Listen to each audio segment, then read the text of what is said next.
Our second reading is from the book of Luke, chapter 23, verses 26 through 43. As they led him away, they seized Simon from Cyrene, who was on his way in from the country, and put the cross on him and made him carry it behind Jesus. A large number of people followed him, including women who mourned and wailed for him. Jesus turned and said to them, "Daughters of Jerusalem, do not weep for me. Weep for yourselves and for your children.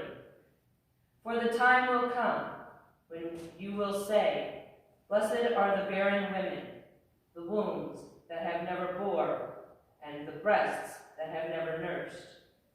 Then they will say to the mountains, 'Fall on us,' and to the hills, 'Cover us.' For if men do these things when the tree is green, what will happen when it is dry?" 2 other men, both criminals, were also led out with him to be executed. When they came to the place called the Skull, there they crucified him, along with the criminals, one on his right, the other on his left. Jesus said, "Father, forgive them, for they do not know what they are doing." And they divided up his clothes by casting lots. The people stood watching, and the rulers even sneered at him. They said, "He saved others. Let him save himself, if he is the Christ of God, the chosen one." The soldiers also came up and mocked him. They offered him wine vinegar and said, "If you are the king of the Jews, save yourself."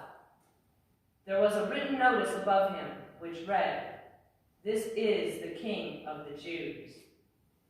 One of the criminals who hung there hurled insults at him. "Aren't you the Christ? Save yourself and us." But the other criminal rebuked him.